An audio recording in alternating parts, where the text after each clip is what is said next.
Define success for yourself. I'm in south of New Orleans a few years ago, and I went to a voodoo shop. And they had this wooden partition against the wall with these columns. And in these columns were all these vials of these magic potions, right? And the headings above each potion defining what they would give you were things like fertility, health, family, legal help, energy, forgiveness, money. Guess which column was empty? Money. Let's admit it. Money is king today. It's what makes the world go round. It is success. The more we have, the more successful we are, right? Now, I would argue that our cultural values have even been financialized. Humility is not vogue anymore. It's too passive. It's a get rich quick on the internet, rich is 15 minutes of fame world that we live in, and we see it every day. But we all want to succeed, right? So the question that we got to ask ourselves is what success is to us, what success is to you. Is it more money? That's fine. I got nothing against money. I don't. Maybe it's a healthy family. Maybe it's a happy marriage. Maybe it's to help others, to be famous, to be spiritually sound, to leave the world a little bit better place than you found it. Continue to ask yourself that question. Now, your answer may change over time, and that's fine. But do yourself this favor. Whatever your answer is, don't choose anything that will jeopardize your soul. Prioritize who you are, who you want to be, and don't spend time with anything that antagonizes your character. Be brave, take the hill, but first answer that question, what's my hill? How do I define success for me, myself? Well, for me, it's a measurement of 5 things. We got fatherhood. We got being a good husband. We got my health, mind, body, and spirit. We got career, and we got friendships. These are what's important to me in my life right now. So I try to measure these 5 things each day. I check in with them. I like to see whether or not I'm in the debit section or the credit section with each one. Am I in the red or am I in the black? You follow? For instance, sometimes say my career's rolling. All right, it's way up here in the black, but I see how my relationship with my wife maybe could use a little bit more of my attention. I got to pick up the slack on being a better husband. Or say my spiritual health could use some maintenance. It's down here, but hey, man, my friendships and my social life, they're in high gear, right? I got to recalibrate. Checks and balances. I got to go to church. Remember to say thank you more often, something. Because I want to keep all 5 in healthy shape. And I know that if I don't take care of them, if I don't keep up maintenance on them, one of them is going to get weak, man. It's going to dip too deep into the debit section. It's going to go bankrupt. It's going to get sick, die even. So first, we have to define success for ourselves. And then we have to put in the work to maintain it. Take that daily tally. Tend our garden. Keep the things that are important to us in good shape. We've all got 2 wolves in us, a good one and a bad one. And they both want to eat.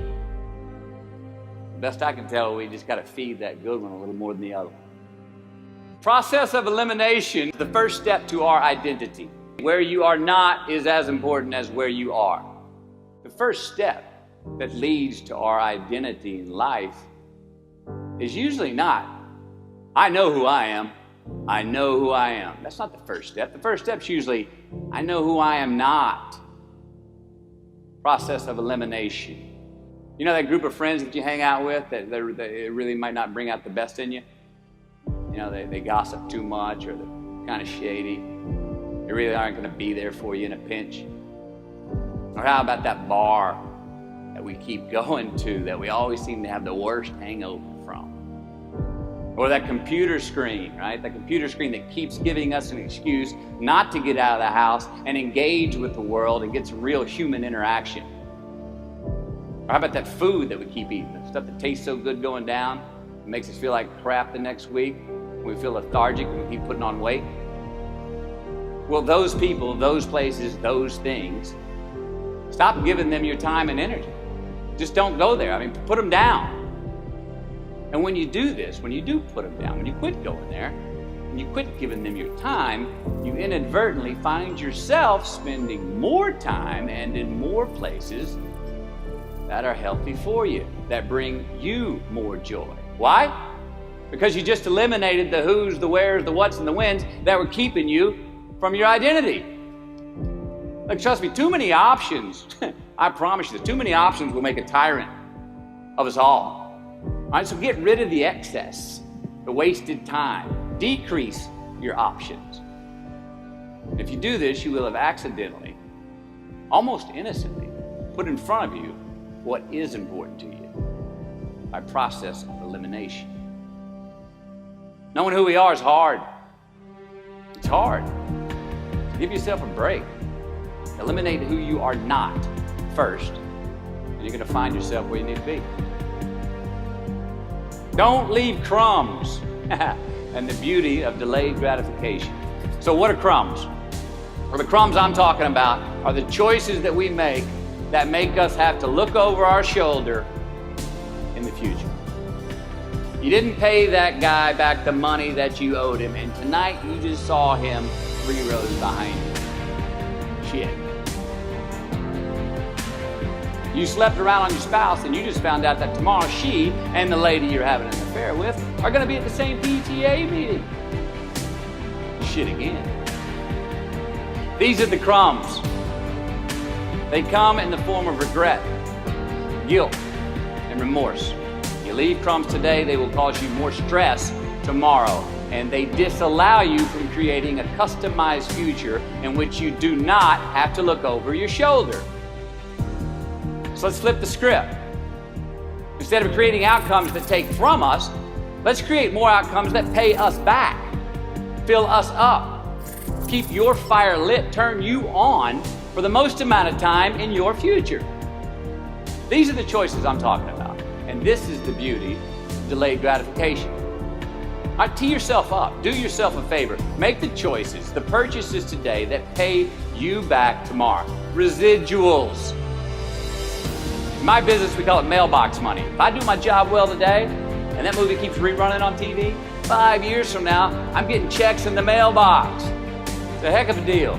So whether it's prepping the coffee maker the night before, so all you got to do is press the button in the morning, or getting ready for the job interview early so you don't have to cram the night before, or choosing not to hook up with that married woman because you know you're going to feel horrible about it tomorrow, and her husband carries a gun, or paying your debts on time so that when you do see that guy 3 rows back tonight, you don't have to hunker down in your seat hoping that he don't see you.